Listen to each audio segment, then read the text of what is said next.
I think Peacemaker Season 2, James Gunn is intentionally trying to make the character and the show more woke. More woke?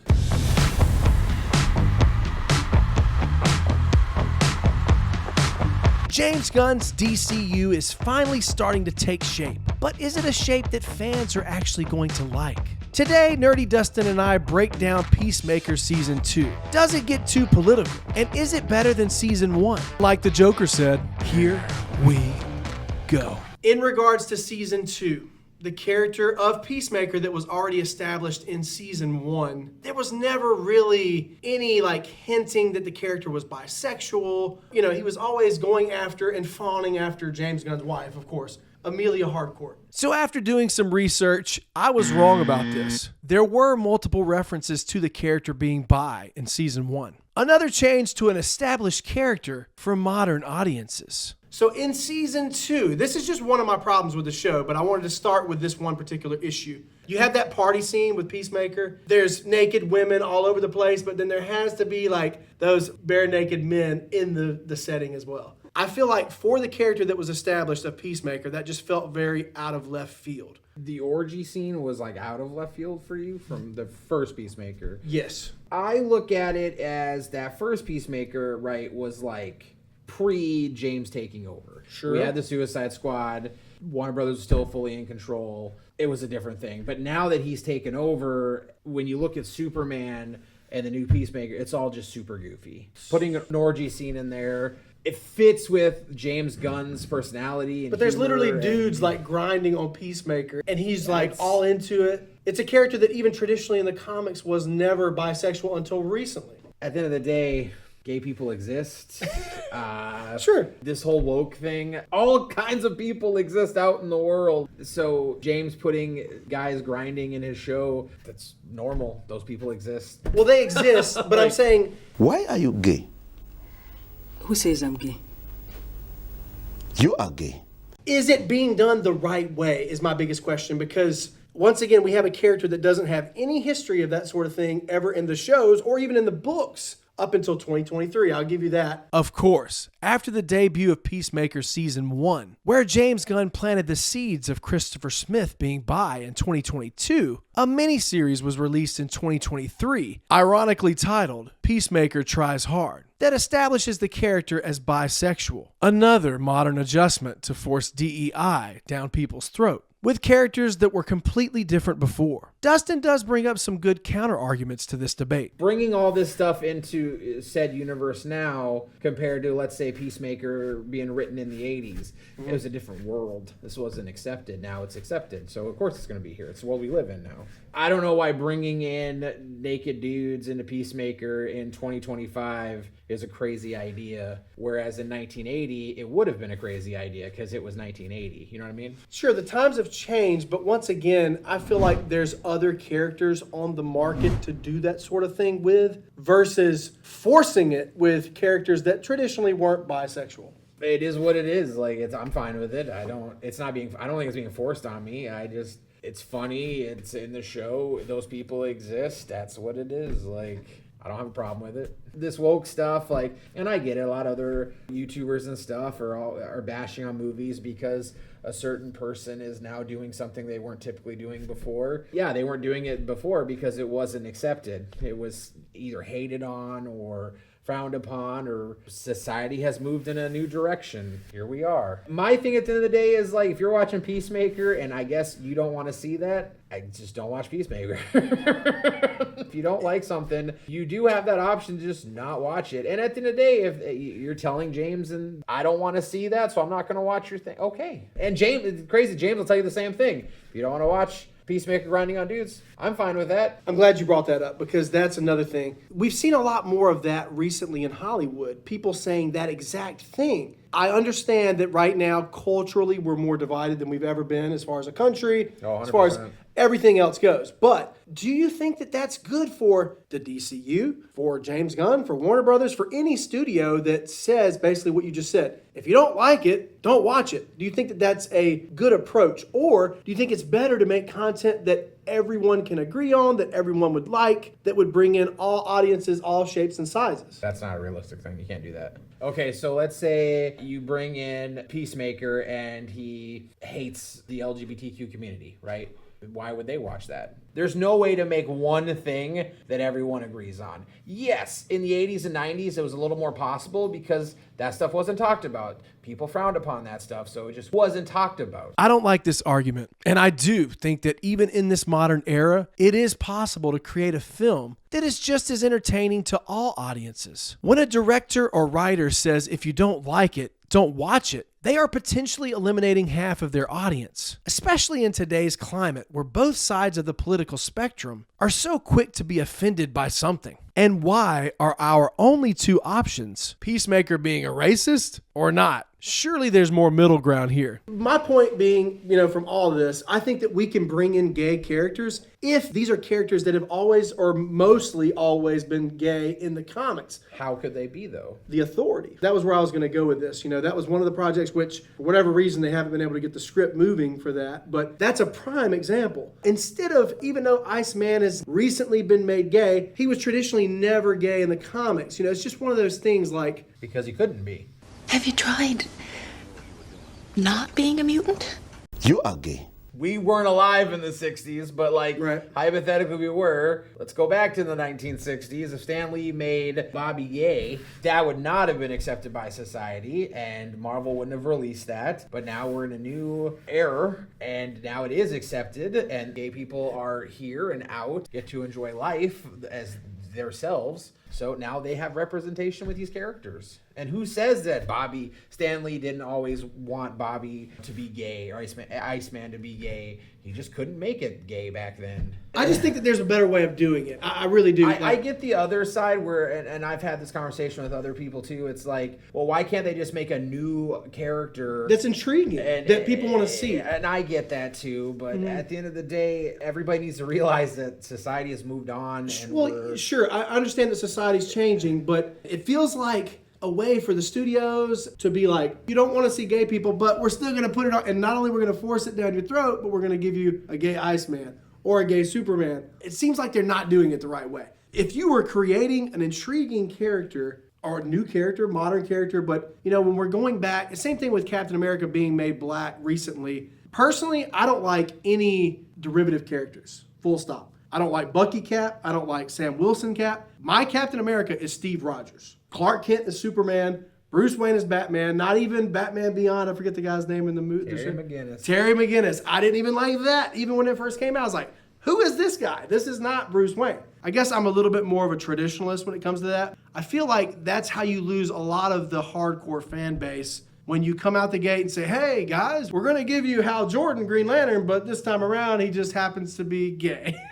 Traditional fans of the character feel slighted because of that pretty large change to the character's origin. Well, going back to Bucky and Sam, they were Captain America years ago. It was part of the story. That's not... Sam being a Captain America now is not a new thing. He literally in the story, he becomes Captain America. It was more modern, but even Bucky going back further. He even donned the mantle for a while. I get both sides. Traditionalists want their characters to not be touched. They feel like they have ownership of the characters. This is what they grew up with. Prime example is Little Mermaid. Snow White is another good one. People are like, this is Mariel. I grew up with her. She was white, and now you have her a different race. Like I said, I get both arguments. Create new characters, but also y'all got to remember all these properties are so old. Back in the day, they couldn't be. Had the world grown up 70, 80 years ago, those characters would have probably been those races or those sexual orientation. But my thing is, you can put out a good story. That's all I care about. Just give me a good story. I don't care who's doing what. As long as it's a good story, it's entertaining. That's where I'm at. You don't care who's sucking who's.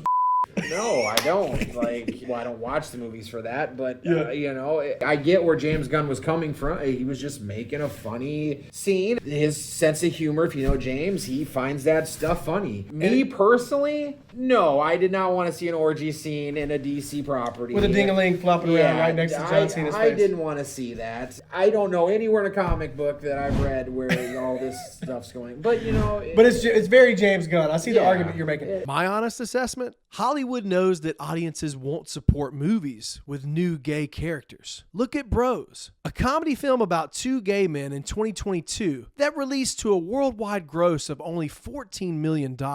Even with a very small budget at $22 million, it couldn't even get close to being profitable. They know the only way to check off their DEI boxes, and from their standpoint, try and appease both sides, is to change established characters to meet that criteria. The problem? Audiences tend to push back on this even more, feeling betrayed that such drastic changes were made to their favorite comic book characters. Not to stay on this too long because I do have other issues with the show. The one thing, and I brought this up with some other guests that I had on recently, one thing that fascinates me about James Gunn, how he seems to be fascinated with Nazis, putting Nazis in his shows. We had it with Creature Commandos, which was very funny, by the way, but then we're starting to see this repeating theme emerge within James Gunn properties. You know, now in Peacemaker, they go to Nazi world. I don't think that there was a lot of thought put into all this because... No, they're just on Earth X. Again, another old Marvel story. The Nazis DC, you won. mean? Or DC. Yeah. Well, maybe both. Where the Nazis won. It's just a different universe. But the reason why I say that there wasn't much thought put into it because it seems like everything's so nice and clean. And, you know, this is the writers that are giving us this stuff that are trying to say something with their art. And it's also kind of odd to me, like some of the choices they made. Even having Adebayo make comments like, well, the world we live in right now is really not that different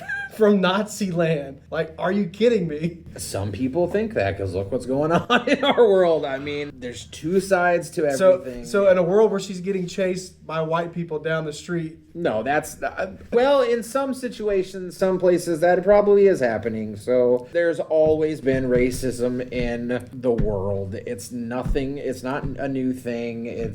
I get your side. You think that agendas and things are being pushed on us, but these are just stories. They've always been in comic books. The first Captain America run, it was all about the Nazis. It was all about Hitler. This isn't anything new. I think... But to be fair, that came out 20 years after that stuff happened in the 60s versus... Yeah, and guess what? It's 2025 and this stuff is still going on. I disagree with that. I do not. I think racism is still out Racism's there. still a thing, but I mean, we don't have like Nazis and stuff running the streets rampantly.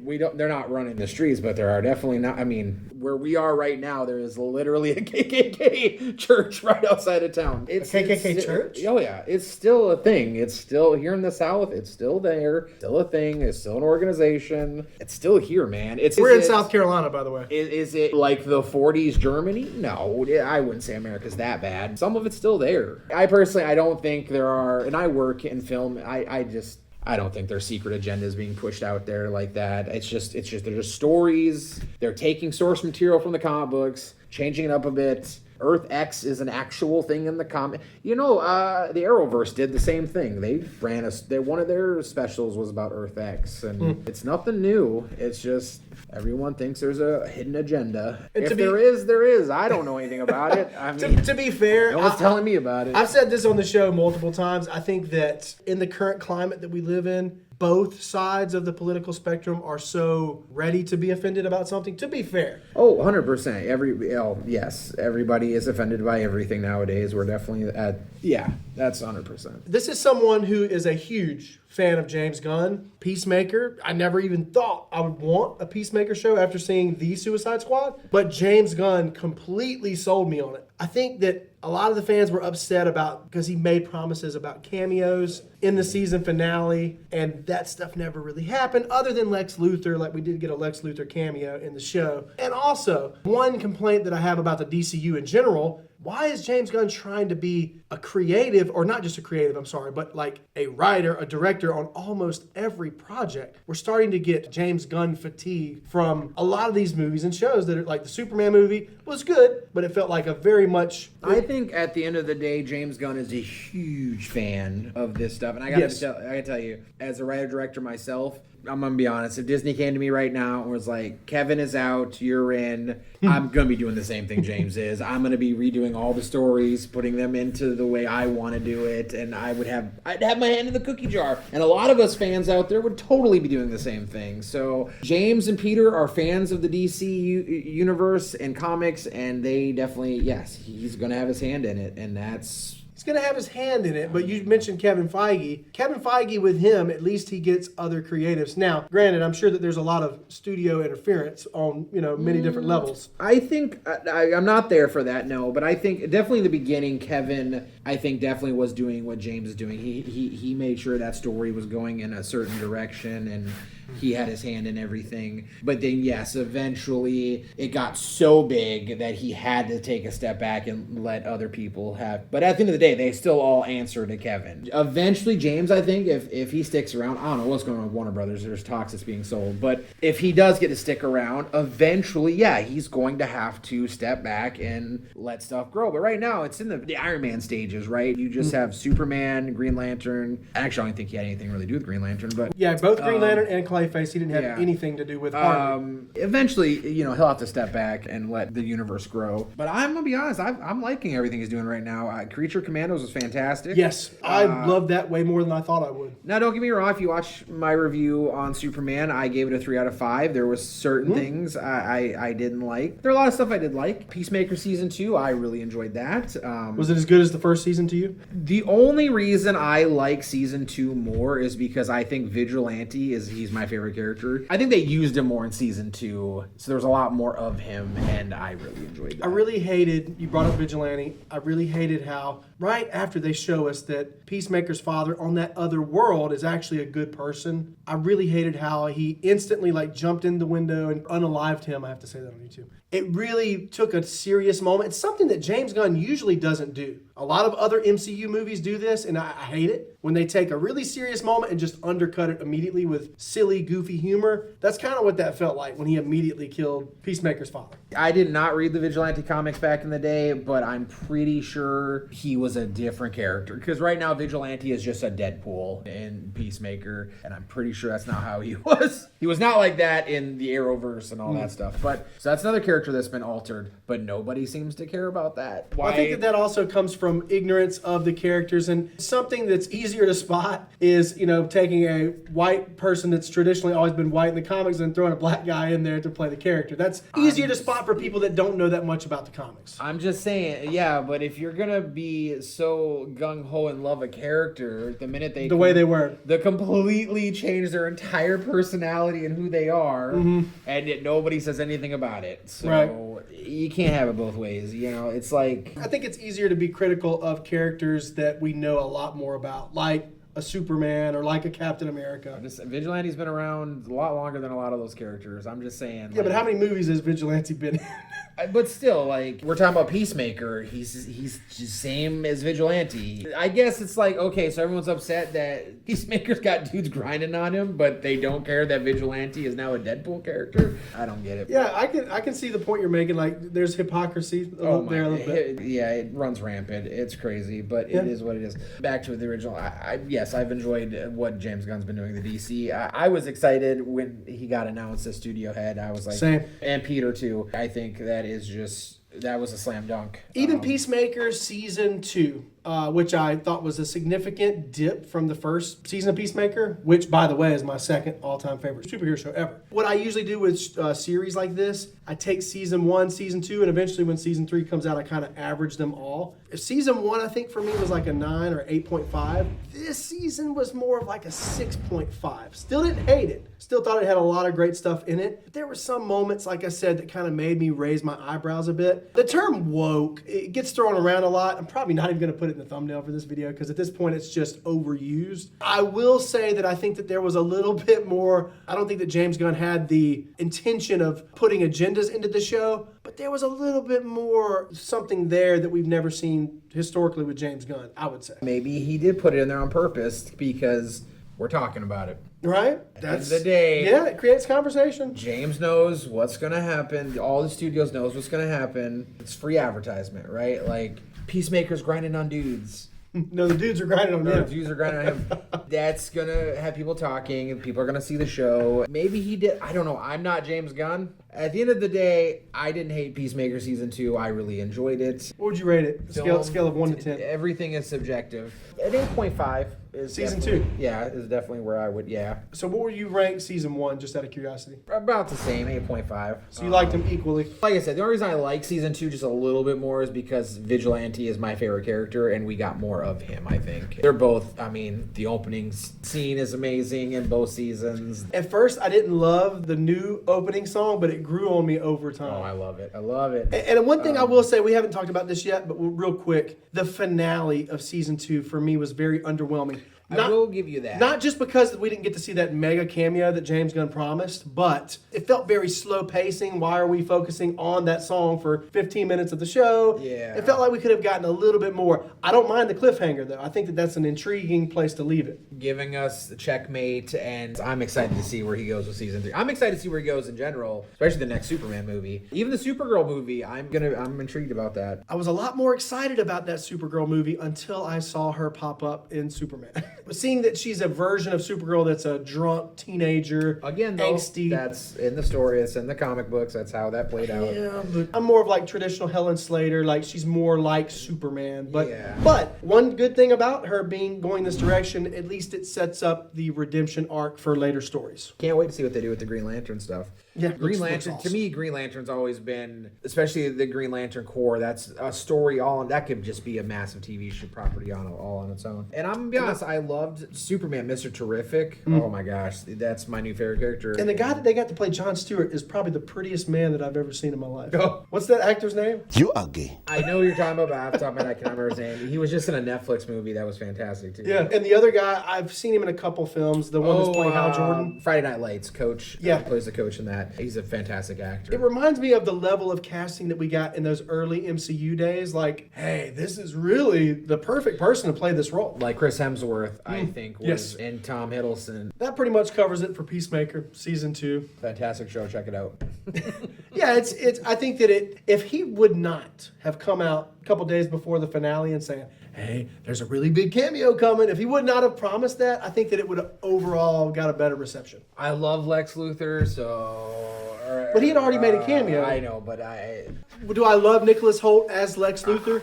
I actually do. I didn't think I was going to be honest with you, but I do. I don't love him, but I think that he's better than most of the Lexes, especially Jesse Eisenberg. He's way better. Oh, Jesse Leagues better. had no business playing Lex Luthor. Yeah. That was just a weird. Because the whole time I'm watching, I'm just thinking to myself, he's just playing Mark Zuckerberg. But is he better than Gene Hackman?